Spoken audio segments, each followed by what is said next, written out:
Well, hello, everyone.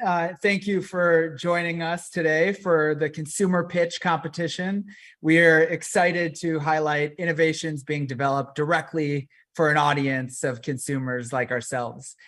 For anyone who didn't catch me emceeing April's Idea Stage competition, my name is Evan Shai. I'm an entrepreneur in residence at P33 and stepping in for Desiree, who is out today. I've been a lifelong entrepreneur here in Chicago, and it's been really wonderful being on this side of the table, helping founders finance and scale their businesses. Now, TechRise by P33 is a multi-stakeholder initiative designed to elevate and support our city's BIPOC and women, trans, non-binary founders by helping them access the resources that they need for funding, networks, and knowledge. Now, if you have a business idea that you'd like to pitch, please apply using the link in the video description below or in the chat if you're joining us live. Now, each week, 3 to 5 idea stage or pre-seed stage entrepreneurs will pitch their businesses to a panel of VC judges, followed by a short Q&A for a chance to win $25,000 to help launch and grow their businesses. Each week's prize is granted thanks to the generosity of all of our incredible sponsors and corporate partners throughout the city. And you can even contribute to our prize pool as well by donating at techrise.co/donate or clicking the link in the video description below. Now, as you saw in our intro video, we saw incredible success in year one of TechRise as we identified 119 Black and Latinx founders and awarded just under $1 million to 41 founders of color. Now, a definitive indicator of the impact was the increase in funding that those efforts helped catalyze. Our community of founders had raised a collective $8.8 million since founding their businesses. And since appearing on the TechRise stage last year, they increased their collective funding by an additional $10.6 million in just 7 months and created 193 new jobs, growing revenue by an average of 30% quarter over quarter. So very meaningful change. Even more exciting is the fact that our work contributed to a much bigger win for the city of Chicago. As an inclusive tech leader, we have become the #1 city in the country for early stage Black and Latinx founders to secure funding. In just 2 years, our city grew funding for founders of color by 3x, going from 13 million in 2019 to 39 million in 2021. Now, for many founders, you'll see every Friday from now until November, this will be their first time that they have ever had an opportunity to pitch an investor, all of whom are stepping out of their comfort zones and their neighborhoods, their careers, overcoming the self-doubt and fear of judgment to bring their ideas to life. Now, TechRise is not just a one-and-done pitch opportunity, rather a supportive community providing continuous workshops and connections to resources. It is our ask today that you embrace the founders that are joining us by giving generously of your time, your resources, your network to show them that Chicago truly is their friends and family. Now, you can do so by using any of the links in the video description. And now I am excited to introduce today's judges. Judges, please feel free to go ahead and pop on camera when I say your name. So first, we have Mike Ravenscroft, manager at DreamIt Ventures. Hi, Mike. Mike works directly with DreamIt companies to accelerate customer discovery and downstream venture investment. Prior to joining DreamIt, Mike was CEO of Refounded, Venture Advisory, providing venture sourcing and consulting services for institutional investors, innovation programs, and technology startups. In his spare time, he hosts Extreme Uncertainty, a podcast about tech entrepreneurship. Mike, thanks for making time for us in your busy schedule. Next, we have Veronica Reaves-Parks, Senior Associate at Maveron. Hi, Veronica. Prior to Maveron, Veronica spent time at Spiro Ventures, Caper Capital, and Impact America Fund as a venture fellow while completing her MBA at Kellogg School of Management. At each fund, Veronica supported the sourcing and due diligence of companies that pursued both profit and purpose in the consumer space. Thanks, Veronica. And our final judge today is Alex Davisson, Venture Associate at Plug and Play Tech Center. Hi, Alex. Alex is a chemical engineer with industry experience scaling products in food manufacturing. And currently he leads Plug and Play's food and beverage ventures program and is focused on finding novel, scalable technologies for the food industry. Thanks so much for joining us, Alex. So welcome, judges. Thank you again. And I'd love to welcome our first founder, Frankie Sebastian with Bright Smart Rings. The floor is yours, Frankie. Evan, thank you very much. Let me just share my screen.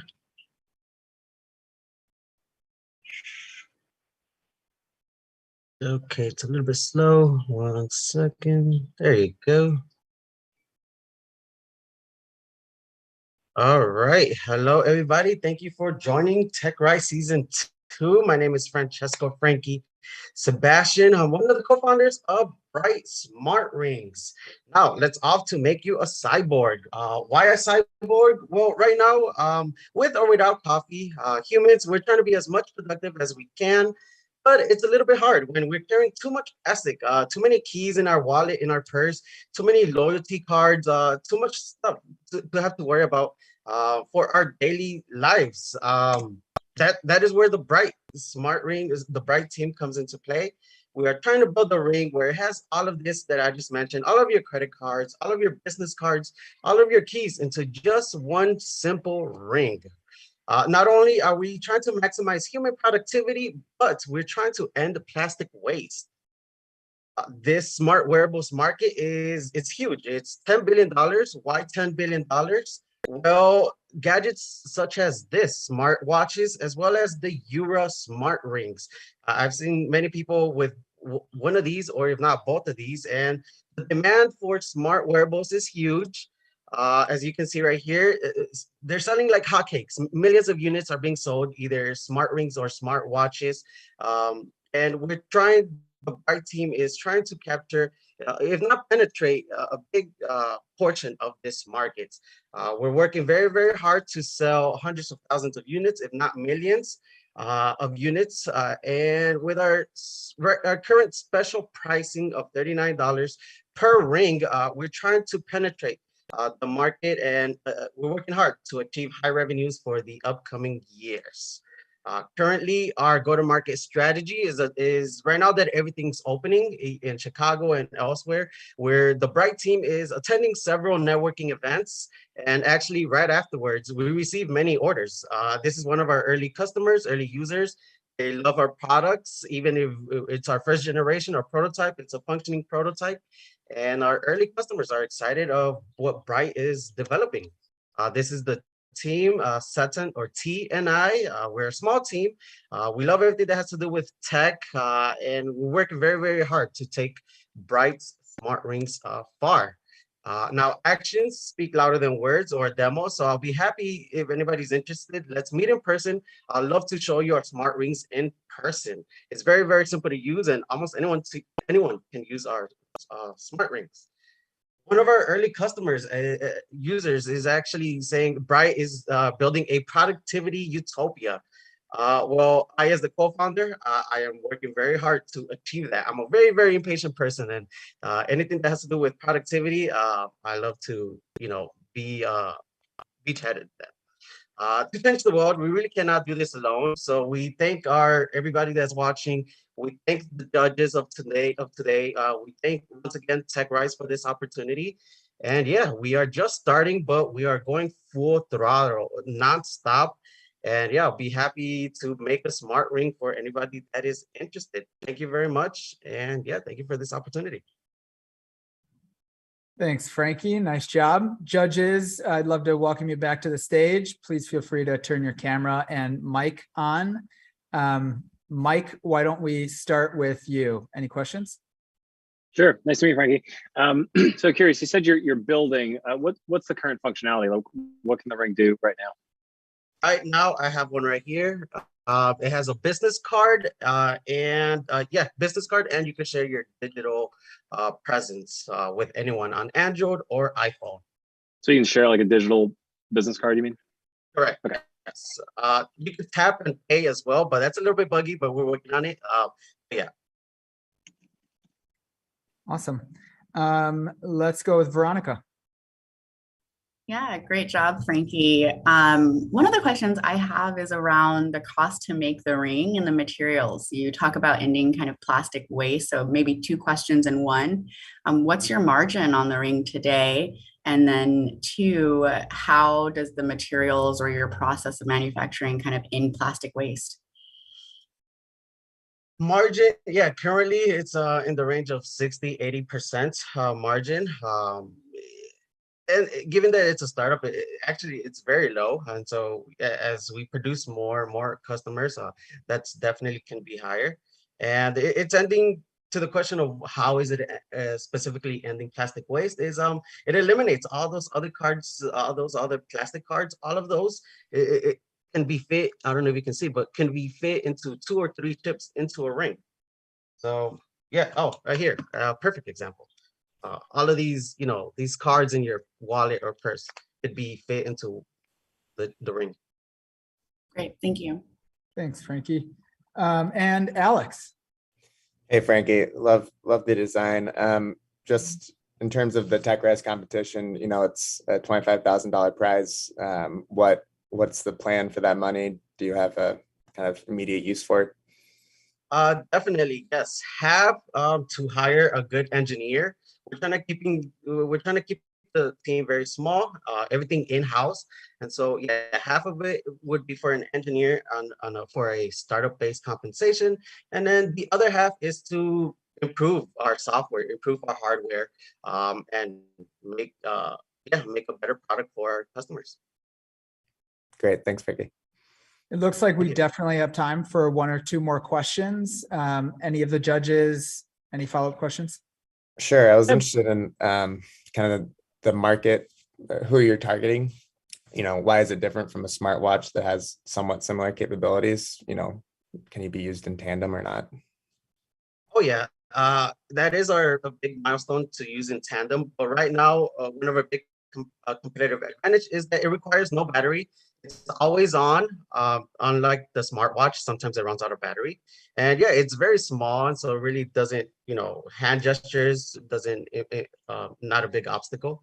And yeah, it doesn't require you to scroll whatever you need. The ring knows what you're trying to do. And if you're trying to pay, it knows, just simply tap. If you're trying to share your social media, it knows that too. So yeah, no battery and no scrolling. And looks like we got time for 1 more quick one. Real quick. So you said $39 and that's it forever. So I can use it without any fee for any of the functionality after that. Correct. Yeah, we're trying to make it very, very simple. So it's a one-time, but actually 39 for early supporters. It might change later down the line, but yeah, no subscription, just a one-time fee that we're trying to do, our business model. Okay. Awesome. All right. Well, thank you, Frankie. Thanks, judges. Please turn your video and mic off. And I am excited to introduce Aabesh Day with Flora. Please take the stage, turn on your video and mic. Thank you so much, Evan. Let me go ahead and present my screen. Awesome. Are you able to see my screen? All right. Thank you, everyone. Oh, I don't think we can see your screen. uh-oh. All right. Let me here. Sorry about that. Oh, I didn't enter my sharing permissions. How about now? Yep, we're good. Perfect. All right. Thank you again. Hi, everyone. My name is Aabesh, and I'm the founder and CEO of Flora. Flora began in late September 2020 from my horticultural hopelessness. I was basically killing every single plant in my line of sight. And the last straw was when my dear mom asked me to watch over her precious rose bush that she had for years. And I ended up killing it in just 8 short days. I was tired of it. I was frustrated. I wanted to basically fix this problem. And I realized that 33 million people in the US were having the same problem that I was. And I realized they were killing just as many plants as I was per year, to the tune of over 231 million painful similar stories of killing their plants, getting disappointed, and potentially disappointing their moms along the way. That's where Flora came to the rescue. I ended up creating a smart plant sensor, sort of like a Fitbit for your plants, and an app that took the guesswork out of plant care entirely. Flora is an app that identifies your plant, and together with the sensor, we provide customized alerts for your specific plant species. Our sensors, which are actually coming out in just a few weeks here, last 3 months on a single 2-hour charge, are completely weatherproof, so they can be used for your indoor plants and your gardens outdoors, are patent pending, and track all of your plant's vitals at an affordable price point of $49. Now, paired with the sensor, our mission is to empower millions of people to grow and connect with nature. And we do this in part by allowing people to actually use the app without the sensor. Our app launched last July, and we've been humbled to see it grow 55% month over month since launching. So we've grown to over 90,000 users year to date, and our paid user acquisition is actually now profitable, leading us to about $9,100 in monthly recurring revenue, 2,200 total paid active subscribers. And a big part of this traction has been because we found initial product market fit with our favorite group of plant parents, the beginners, the people that are just getting this plant hobby, and the people that make up over 65% of our subscriptions. And we've realized this makes up the largest and fastest growing segment of the houseplant industry. Now, combined with experienced plant parents and the other houseplant segments, we're looking at a yearly immediate addressable market of more than $4.7 billion yearly in the United States alone. Now, these segments that we're targeting and going after are really important in our go-to market strategy. The primary strategy that we're kind of going with for our first 1,100 unit batch is selling directly through our in-app marketing engine, as well as a Kickstarter that we're actually unveiling in July and August. As we scale up to 5K and 10K units, we're hoping to enter retail distribution by Q1 of 2023, and then finally unveiling our new Flora pod design, or V3 design, if you will, by Q2 of that year as well. Now, a big part of our go-to-market strategy is supported by our unique business model, which heavily relies on the high profit margins from our subscriptions, paired with hardware as an acquisition tool and protective moat. So you see these different pillars of protection with the subscriptions coming from our software, our hardware basically creating this IP-rich complexity for our business, and our community-based model with tens of thousands of active users that drives up stickiness and retention for our app. At the end of the day, Flora has better long-term retention than all of our close app competitors like Planta, Picture This, and Blossom, and is the only app that offers remote monitoring and a hardware IoT solution paired with that community model. Now, we've been able to achieve a lot of this and a lot more over the last year and a half, including launching our iOS and Android apps, hitting 30K in monthly active users, hitting 80K in annual recurring revenue, but there's so much more we can do. With TechRise's contribution and support, we're hoping to hit 40K monthly active users, 100K in ARR, and profitability in just a few months, and use some of that money for our marketing campaign coming up with our Kickstarter in late July and August. Now, all of this started with just— We are at time. Sorry to stop you there, but hopefully you can cover some of it in the Q&A. Great job. Sure thing. Judges, I'd love to welcome you back to the stage, and we will start with Alex this time. Sounds good. Great presentation, Aabesh. Really like the product as a plant killer myself. Yeah. How many sensors do you need per room? Is it like one per plant? How does it work in a— Yeah, that's actually a great question. So right now you can see this one sensor paired with just one plant at the moment, right? So this sensor is actually watching my alocasia black velvet. And the cool thing about this sensor is that you can honestly just use one per plant if you want to quickly track the moisture, light, humidity, and temperature. But what we recommend for everyone is that you pair one sensor with one plant, because over time we allow for at least 1 week of data collection to be able to adjust our AI's models to recommend the proper kind of ranges for moisture, light, temperature. And the cool thing about our pricing, even though we start at $49, we allow bulk volume discounts. So if you buy like 5, 10 sensors, typically your cost per sensor goes down below $30 a sensor to allow for more sensors for those experienced plant parents and people with jungles in their homes. Awesome. Veronica? Hi, Aabesh. Really interesting presentation. I'm also a plant killer, so appreciate Nice. what you're building. I have a question around customer acquisition and retention. You mentioned, you guys have been pretty efficient with customer acquisition. What are your customer acquisition costs right now, and what are your kind of primary channels that you're using today to acquire them? And then my second question is, what does retention and kind of engagement look like on the mobile app? That is a great question. So to break that down, our average cost per user right now for registered active user is about $1.25 is what we're looking at. So average cost per install typically comes in at about $1, and that's across Apple search ads, Google search ads, as well as a mix of paid TikTok and Instagram and Facebook ads as well. Our average revenue per user right away, right now is $1.60. And so over the course of 1 year, that LTV actually springs up to $2.10. So we're really profitable at the moment. And of course, that margin is going to go down as we scale. And I believe your other question was about retention on the mobile app. So we have public data for 1 week and 1 month retention with all of our close competitors. And we're beating them in terms of all those milestones that we're tracking for those specific retention benchmarks at the moment. Thank you. Yeah. And Mike? Yeah, Best, great presentation. I'm a recovering plant killer. I probably put more Good effort to into hear. not killing my plants. But really neat idea. 2 questions. So the first one, what did you say the subscription fee actually is? Like I buy it for $50, but then what's the fee? It's $60 a year or $9 a month. Okay.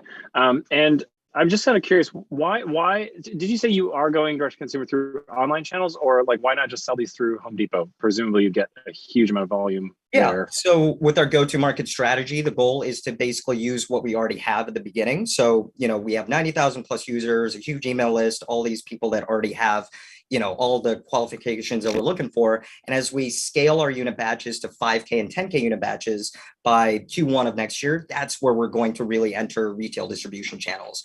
The goal is this year to focus on perfecting the product, getting reviews, entering D2C online channels through like Amazon, different marketplaces like Etsy, Walmart, whatever it might be, and really owning in, on the product itself and the software integration. And then once we have that confidence after selling that first batch of 1,100 units, that's where we're going to scale to retail distribution by hopefully Q1 of next year, including Home Depot and Lowe's and Menards and a couple other Midwest chains. And how many units, if there's time, how many units have you sold to date? So we've only done one pre-order batch as a VIP sort of batch in November, December. So we've sold about 150 pre-orders thus far. So we've kind of scaled that back as, our first batch is coming out in 2 months. And we just didn't want to mess with empty promises of like, hey, it's coming out in a year, we're delayed again. So that's why we're planning for a bigger Kickstarter in just a month and a half to finally unlock, that next batch of pre-orders and sales for our sensors. Great. Fantastic. All right. Well done. Great job. And now I would like to welcome our next competitor, Tania with WESTxEAST. Hey, y'all. Apologies if I cough. I'm recovering from COVID right now. All right. WESTxEAST is an AI-powered design platform for custom-fit ethnic clothing. Before I dive in, I want to tell you about my friend Kavya, who got engaged a few years ago. Kavya, like myself, is a first-generation Indian American, raised on a steady diet of Bollywood movies. She always envisioned herself as a traditional bride in a sari and obviously doing a choreographed dance. But then the shopping started and sort of the nightmare.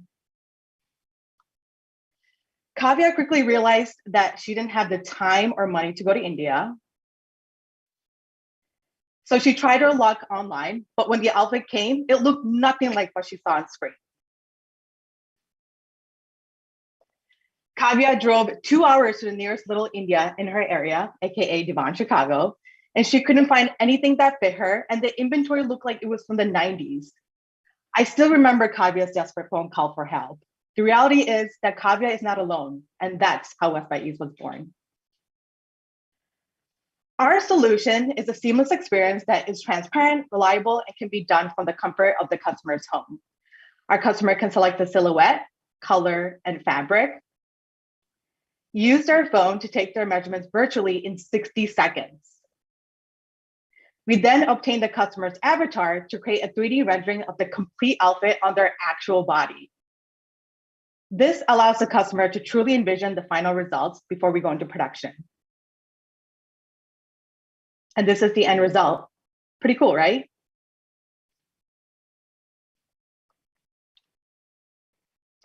So far, we have sold over 1,000 units, 60% profit margin, and a $3,500 average order size. We have been nationally recognized and celebrated by major magazines like Forbes, Vogue, Brides, and Brides Today India. Here are real testimonials by real customers, and each of these customers brought us 3 more. An incredible referral chain was unlocked. We have loyal consumers, and we know they're incredibly happy because we have achieved all of our traction spending $0 on marketing. 50% direct referrals, 25% repeat purchase, and another 25% from social media, Google, and Reddit. This massive and fast-growing market is full of high-income individuals who are looking for garments, not just for weddings, but for every momentous celebration. We are going after a $32 billion global market opportunity and a $10 billion North American addressable market. The South Asian diaspora includes over 8 countries and several religions. This means there are thousands of events that require traditional clothing consistently throughout every year. Our team is highly qualified. My co-founder and I have a combined 20 years of experience in luxury fashion and manufacturing. Working at Condé Nast, Gucci, and Chanel, our team intimately understands the customer because we are the customer. The 25K TechRise grant will allow us to move forward with the partnership with Lecter & Gerber Technology to build the future of sustainable manufacturing, a smart factory. This will allow us to become zero waste, zero inventory, and as fast as 1 week turnaround time, as well as fulfill the backlog of over 170 customers, which equates to about $500,000 in potential revenue. We started here with our culture and helping folks like Kavya, but that's not where it ends. Our big vision is to expand to other diasporas like African, East Asian, and Middle Eastern to continue our mission to preserving cultural heritage through clothing. Thank you. Great job and great timing. Judges, come on back to the stage, and we're going to start with Veronica. Great job, Tania. Really beautiful products and clothing, and I'm sure from an experience perspective, just really great for the customer. My question is around sort of how long does the process take to go from, you know, finding you to ordering to receiving the garments? And then you mentioned a backlog of 170 customers. Can you share a bit about that and why that exists? Yeah, so our process right now can take anywhere between 2 to 6 months, depends on how big the order is. There's like 50 outfits. We need 6 months to produce that. And right now we're very small as a team. We run super lean. And that's really why that takes us that long. Yeah. Great.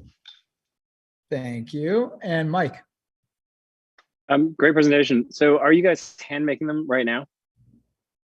Yes. Or yeah, are you I mean, getting we them have, factory? Okay. yeah, we're vertically integrated. So we have our own production unit. Okay. And Alex? Sure. Yeah, just going into the Okay. And you said that you're going to create. Oh, I think we had a bit of a freeze there. Oh, Mike, yeah. did you have a second part of that Just question? real quick on the, can you guys hear me now? Yes. Just real quick on, so it sounded like you guys were going to create a smart factory, or you're going to use the money to become like part of the production facility of smart factory? Transition to a smart factory. So we're not building anything from scratch. It's just purchasing their software system as well as their automated cutting machine. And this is all one-time fee. I gotcha. Okay. And Alex? Yeah, could you go into the sustainable fashion aspect, because that's pretty hot button topic right now. You know, is it the material? Is it just there's no inventory, no waste? What's the kind of key points there? Yeah, right now we don't have any inventory since everything's customized and made to measure. But the way clothes are made, especially ethnic clothing, you know, we have everything's hand dyed, then we have the pattern maker, then we have the tailor. And the way pattern makers cut, they cut they cut some more and some more. And then there's all this waste that's never upcycled or recycled. The automated cutting machine, Lecter and Gerber has an innovation center in Manhattan. I saw it in person. It cuts in seconds. A pattern maker takes like hours to days, and it cuts in a way where there's no waste at all. Got it. We definitely have time for another question. Anyone, any follow-up questions? Yeah. I was curious how you got the, oh, sorry, go ahead, Veronica. Oh, I was just going to ask, how do you reach your customers today? So like I said, one customer brings us 3 more, because usually we dress like, I don't know if you guys went to a South A wedding party, yeah. wedding, yeah. So it's usually like the bride who's a decision maker, and then we're dressing like the 15 bridesmaids, 15 groomsmen, the parents, the siblings, sometimes like the extended family, aunts and uncles. And so they've had a great experience. They love the outfits. Then they come back for their major milestone event. Great. Got time for one more? Mike, did you have something? Yeah, I was just curious how you got the 10 billion TAM for the US. Yeah, so that's an extrapolation. So based on population of countries, we expanded to estimate the average number of weddings for each of the countries. Based on weddings, we calculated the annual units in demand. We also estimated the units in demand for special occasions. So it's not just weddings that we do like religious events, culture events, like Diwali, Eid, and then we multiply the estimated units with the average price of the units to get the TAM. And the average price is like $250. Gotcha. Okay. All righty. Great job, Tania. I would like to welcome our next and final founder, Lucien with Charbon Plus. The floor is yours, my man. Thank you, man. Can you see my screen? Yes, we can. All right. My name is Lucien Eloundou. I am from Cameroon, Africa. Actually, born in a family of scientists. My father is an architect. My mom is a chemical engineer. Sister is a chemist. And I am a public health scientist. Founder and CEO of Charbon Plus. It's a sustainable skincare brand that is handmade in Africa for what I call chocolate and caramel skin, just like me. And my sister, as you can see here, Christy, we really struggled with acne scars for years because we couldn't find products that actually work for us. So then we found there's a huge gap in the industry. So we started to create the perfect solution. We call it Le Masque Coco. It's a organic coconut shell charcoal mask. You can see this.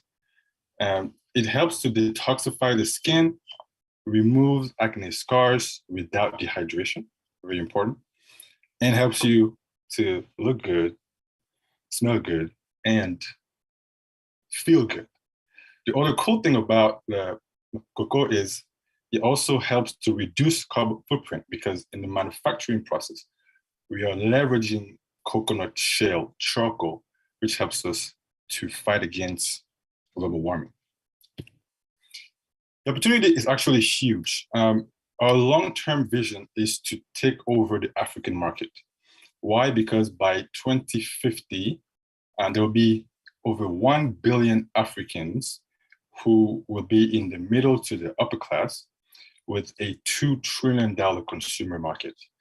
So while we're thinking big, like Rihanna's Fenty Skin, we have to start small by targeting African Americans and specifically Black women, because they spend the most on skincare. And what's fascinating to me is there is no mainstream brands today that actually serve us. So we sell the Masque Coco 3 ways today. One, through our online store, charbonplus.com. It costs $10 to produce one, and we sell for $50. We also sell in Africa, where it's made, obviously, through pharmacies. And recently we had a huge milestone where we actually have a partnership with the biggest industry distributor, United Natural Foods Inc. So our mission at Charbon Plus is to bridge the skincare risk gap and eliminate carbon footprint by creating the world's most sustainable and inclusive personal care brand for Black and brown men, women, and kids. So we're asking for $25,000 prize from TechRise competition today so that we can expand, grow, invest in inventory and marketing, and have at least double our sales year over year. This is the team. As you can see, I am surrounded by people who are a lot wiser than me, like my billionaire mentor, Mr. Carlos Michon, who's currently leading our 300K angel round, closing soon, and John Hefner, the CEO of one of the top skincare companies out there, Summer Fridays, and their attorneys. So join our movement today so we can bring to the world more sustainability and inclusion. Questions? Great job, judges. Come on back to the stage and we will go at the same order. Veronica, why don't you lead us off? Sure. Nice to meet you and great job. Super curious about both kind of the results of the charcoal mask compared to other charcoal masks out on the market. And can you share a bit about kind of what your traction has been to date since you're in market? Yes, so far we've sold over 1,000 units through our online store, charbonplus.com. I said it in French, charbonplus.com. Yeah, we sell primarily with influencers. I actually found that micro-influencers are more economical and they have a higher ROI than bigger influencers. So that's how we sell today. Yeah, and we also sell in Africa through pharmacies. So we've sold 1,000 units in Africa as well. You've sold 1,000 units in Africa and 1,000 units through your website. Yes. And then are you seeing any repeat purchases? And that's my last question. Yes, we actually have a 20% repeat purchases. People actually buy one and then they're like, oh, Africa, okay. And they buy two. I'm like, oh, this is authentic. And they buy 3 and 4. So that's essentially how it happens. So, awesome. Yeah. All right, Mike. Sure, and great, nice to meet you, Lucien. Great presentation. I'm gonna stay off video just because my bandwidth's a little bit in and out here. I'm just curious, sort of, because this is it's a very interesting product. That it's also a tough space. There's a whole lot of competition from what I gather. What is your sort of, going forward differentiating the brand? What do you think you're going to rely on? Like, what's going to be sort of like the differentiation that allows you to win? Yes, there's actually not much competition for Black and brown consumers because most products are formulated for non-Black skin, which is the opportunity of a lifetime. That's why Rihanna sold $1.7 billion in 3 years, because it's such a huge need and that it's just obvious that we're going to win. So we're different because 1, we are organic, 2, made in Africa, and 3, custom from Black and brown skin. So that's how we're different from any other brand out there. Awesome. Thanks. Alex. Hi, Lucien. Great to meet you. I was hoping you could go into specifically why you would be sourcing or why you're manufacturing in Africa as opposed to like other locations where they might have coconut ingredients and just like to drive your costs down as opposed to shipping to America from Africa or, Yeah, that's a great question. Well, first, I'm from Cameroon, Africa. So I know Africa is known for having the best natural ingredients in the world. So, and also because the cost of getting, like this costs $10 to make in Africa. It's really cheap. If I was to make it in the US or anywhere else, it would cost me twice as much. So I get access to the best ingredients in the world and it's cheap because the labor, like I actually hired my chemistry professor from high school. It's so cheap. Like I couldn't afford one, a US chemist. So everything is just cheaper and it's just it makes nice sense in my opinion. For sure. We have time for one more quick question. Sure. I'm not terribly familiar with the skincare space, but like if I was walking into Sephora or an Ulta, what percentage of products there targeted toward Black and brown skin color versus non-Black and brown? Well, that is the problem. That's why you see there's not much. I think it's less than 5% That's why they actually the what they call it, the 15% pledge came about, because they realized that they need to increase their shelf space to have at least 15% of their shelf space for Black-owned brands. And that's why they invested over $10 billion in Black-owned brands just last year. This opportunity is massive. I don't know why someone has to die so people can understand there is a market and there is a need for it. Or someone like Rihanna has to blow up so people are like, oh, well, I've been saying it for the last year already. So I keep preaching. There's a need. So that's Great job, Lucien. Great job. Thank you all so much. We will now let the judges go and deliberate. So please, cameras off. I don't envy that job, but we'll hear back from you in a minute. In the meantime, I'd love to welcome back to the stage is Cheryl Kemp. Cheryl's career began in restaurants and the food delivery space when third-party delivery was still in its infancy. She was one of the earliest hires at Order Up, which was ultimately acquired by Groupon in 2015, bringing her to the city that we love, Chicago. Since that time, she has led go-to-market strategy, growth, and partnerships for numerous product launches at Groupon, social food ordering app Ritual as well. At the peak of COVID in 2020, she courageously began her own founder journey by building IndieFit, a software platform at the intersection of the fitness industry and the creator economy. Today, she is the CMO of Maloka, which launched less than 6 months ago to bring mindfulness, excuse me, to bring mindfulness to the metaverse via their virtual reality meditation game. Thank you so much for joining us today, Cheryl. Hi, Evan. It's nice to see you. Thanks for reading that long bio to the world. It didn't feel like a lot of words in writing, but when you said it, it felt like a lot of words. It was very organic, just off the cuff. So I'd love to dive into your wealth of experience. Particularly, let's kind of start to ground us in. Can you just tell us a little bit more about your own personal journey in building a business for consumer audiences? Yeah, it's been a super fun ride. I count myself very lucky to have seen a huge variety of business problems in just over 10 years. So as you mentioned, things really started for me in the food delivery space. I often joke that I love that my career started there because I don't think anything I ever do will ever be that hard ever again. And really what was unique about food delivery is it is your very typical local two-sided marketplace business model, which is a really interesting consumer challenge. And I mean, even broader, just business challenge, right? Because you have to have a B2B strategy for the supply side of your marketplace, B2C strategy, but there's also this third leg of the stool of like, what about drivers? You know, how do we attract drivers and make sure we have a sufficient amount of drivers? So any of those three things on their own would be hard. But what's really interesting about marketplaces is you actually have to find this like balance and liquidity between the three. And with food delivery, this was also a local challenge. So this wasn't just a three-sided marketplace that existed anywhere agnostic of geography. It was about building this playbook and repeating it over and over and over again in every city.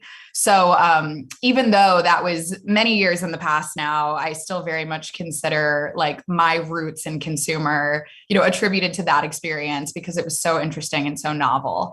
And as you mentioned, ultimately Order Up, the startup that I was a part of, was acquired by Groupon. So from that time, I spent a couple years at Groupon leading go-to-market strategy for other various consumer products that they were launching. One of those was Beauty Now, which was a salon and spa booking marketplace. Another was Groupon Plus, which was their first voucherless offering that allowed people to save by just connecting a credit card. And then from there, I really missed food tech. So I went to social food ordering app Ritual, which was another super fun exercise in finding marketplace liquidity. But Ritual's really unique twist is that they focused on the way that people order lunch in an office setting. So that sphere of balancing a marketplace, instead of existing on an entire neighborhood level, basically existed on a 2-city block level. So we did some really interesting things on the growth and marketing side there that I'm happy to speak to in our chat today. And then for the last 2 years, I was a founder. And now I sort of proudly wear the badge of failed founder because I am on the other side of it. But I think, those 2 years of my life were so incredibly rewarding. I'm obviously taking all of that knowledge, the relationships that I made with me. So the business that I was working on was called IndieFit. It was a software platform for fitness entrepreneurs. So it wasn't exactly B2C. It was sort of this funny, like, business to entrepreneur. It's not quite B2B or B2C. And today I'm starting my own adventure in Web3, as you mentioned, as the CMO of Maloka. So I'm learning a ton about the consumer implications of virtual reality and continuing to think about health and wellness and how we help people meditate.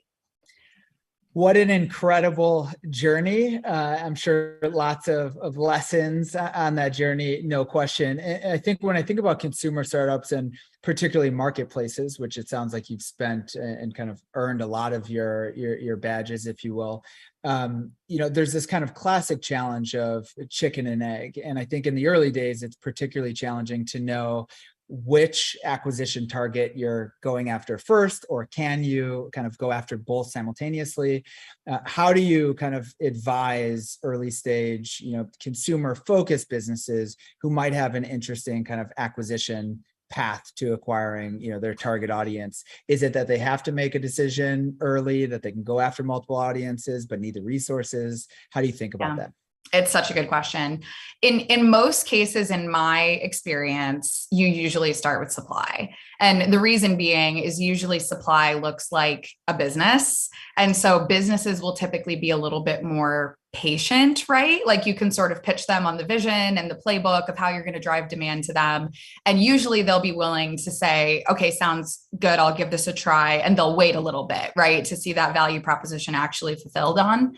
And then the other thing that a lot of companies have done is use incentives. And so obviously that's a little bit tricky from a capital standpoint, but you can do things like telling a driver like, hey, you're not going to get a regular stream of rides at first, but we're going to actually subsidize your wages so that you can know for sure that you're going to, have a good experience on the platform. Consumers, on the other hand, instant gratification, they are not patient, right? So like imagine opening the Uber app and there's no drivers, like literally the thing has no utility if that's the case. So usually in my experience, you're starting on the supply side, you're kind of moving to demand. And where you can be really brilliant on a marketplace model is if you can like use one to drive the other, right? So one of the absolutely most brilliant growth hacks I've ever seen a marketplace do was actually from my time at Ritual. And so they, as mentioned, were this like social food ordering app focused on office populations in major cities. So it's funny because it's like you look up at these high-rise buildings and you're like, we need those people. How do we get them? And the super unique thing that Ritual did was actually find the property manager of a building, and they would go to them and basically pitch them on the idea of Ritual as an office amenity. And so it was this really cool, like, we're going to give your tenants this VIP app. It's going to help them save time. It's going to give them a more positive experience with your on-site retailers because they can get in and out faster. They're going to spend more money at the coffee shop in the lobby of the building. And guess what? The property manager gets a cut of that coffee shop's revenue. So it was this super brilliant, like a pyramid scheme almost, but it worked so well. And so they would position it to these property managers as, help us announce this in the building. We'll give every single one of your tenants $10, but we'll tell them it's a gift from you, right? It'll be Tenant Appreciation Day. And so this became such a repeatable strategy. And because we would have property managers like sending email blasts to the whole building, hosting events in their lobby, we could predictably get a surge of demand all at once. And because we knew that surge of demand was coming, we could go to restaurants in the area and say, listen, like there's going to be $10,000 of marketing dollars infused into this building. You want a piece of that, right? And then they would very eagerly sign up. So to this day, it's like the coolest growth hack I've ever been a part of. What an incredible just alignment of incentives. And it seems complex, but intuitive as well, like when you're kind of explaining it and how it all fits together. And repeatable is the other thing, right? Like they could go and do this with any property manager in any city reliably.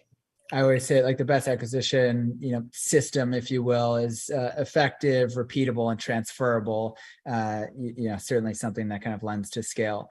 So as we're thinking about consumer businesses broadly, I think you hinted at some of it there, but with your experience around marketing and growth, are there any kind of common mistakes or best practices around either customer discovery and validation at the earliest stages of a startup? Yeah. Oh my goodness. Customer discovery is so important. And I think for this one, the example that comes to me is actually my experience building IndieFit. And I think we did some things wrong, right? And that's okay. It's all about failing and learning. I think for me, looking forward now, my favorite framework for customer discovery is the jobs to be done framework. And this is pretty well known now, like Techstars teaches it. A lot of the founders on the line have probably heard this, but like the short version of jobs to be done is that you're not actually focusing on like the attributes of the product that you're selling. Instead, you're focusing on the job that the customer is hiring the product to do. So the very famous example of this is like Burger King was trying to figure out how to sell more milkshakes, and they're like making them sweeter and then less sweet and then thicker and adding flavors, and nothing was working. And ultimately what they realized was like, they didn't understand the job that somebody was hiring the milkshake to do. And they did this huge study and basically learned that their peak milkshake sales were actually in the morning. And it was from customers who had long, boring commutes. And they were basically hiring the milkshake to entertain them during their like very boring 45-minute drive to work. And so once they actually understood like who's using it, what they're hiring it to do, the way to optimize it becomes very easy from that point forward. And so when I reflect on my own IndieFit journey, we were building a software platform that basically gave fitness entrepreneurs like a business in a box to run their entrepreneurial hustle. And so we focused so much on what should that software do. And in reflection, I look back on all these conversations with fitness instructors, and we were talking about features. We were talking about, do you need video on demand, or do you need a membership portal? Do you need messaging, or do you need promo codes, right? And we missed this like super, super important thing, which is like, what are the key jobs that fitness entrepreneurs need done for them? And it turned out that like software was great, but there was like a much larger existential job that they needed done for them. And it was basically like consultative support. A lot of them were just struggling to build businesses and actually keep them alive. The failure rates were alarmingly high as like an independent entrepreneur. And we were so busy building them an amazing software stack to run their business. But if that business fails, then that software has basically no utility.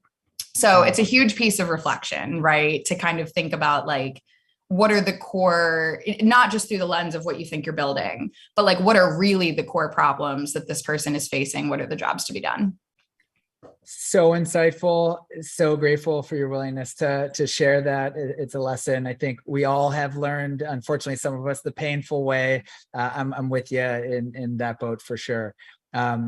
So we end up seeing from a kind of a venture lens, just so much more B2B and SaaS solutions come through our early stage pipeline than consumer tech companies. Any insight on why you think that is? No, that can't be true, especially not in Chicago. I'm just kidding. No, Chicago definitely has this reputation for being a B2B town. So I really like this question. I think in a single word, scale, right? Because if you think about businesses are always going to have higher ticket sizes than an individual consumer, unless like maybe you're buying a house, right? That might be the one exception. But, with businesses that have a much higher LTV, there's basically a very similar playbook, right? Of how to get them that almost all B2B companies use. And it's usually direct sales, right? Like there's probably many, many more tactics beyond that, but pretty reliably, like you can dial for dollars, send emails, run a smart funnel, and you can, have a great acquisition strategy for a B2B business. What's different with consumer is because you're dealing with somebody with a much lower LTV, you need way more of them. And scale is just hard, right? So it takes a much higher degree of creativity in how you're going to get the customer. And so I think for that reason, it is just a little bit harder, right? And so there's higher failure rates. And ultimately that becomes this like perpetuating cycle. And it's not just about it being hard from a go-to-market playbooking standpoint, it's also about it being capital intensive. So, I think we've seen like many chapters in the last decade of the climate in VC. And there was definitely a time where the culture was like growth at all costs. And we've kind of gotten away from that. So I wonder sometimes, like, would Uber be here, right? If they didn't have piles of cash to throw at like, the two sides of their marketplace did not have liquidity for a long time, but they were able to just throw money at drivers or like throw money at, local governments that were trying to shut them down. And so it just makes the journey to build a consumer company a lot harder, because you need to have these like super brilliant marketing strategies like the one I shared from Ritual, or you need to have lots of money. And if there's fewer people getting over that hump of solving those challenges, then there are fewer, unicorn consumer companies in a city, AKA fewer, founder angels that resonate with consumer investing in those companies, and also less VC dollars going into those things. So it is just tricky. It's a hard cycle to break, but I think one solution is stuff like this, right? Like bringing consumer founders together and sharing best practices. And even though there might be fewer of us in the city of Chicago, like being loud and really supporting one another, and obviously supporting like the great folks in the city that are leading in consumer, like our Cameos or our Starting Line Ventures. There's plenty of good leaders in the city, but not as many as is on the B2B front, if we're being honest. So true. So true. The kind of vicious cycle nature of it. So spot on.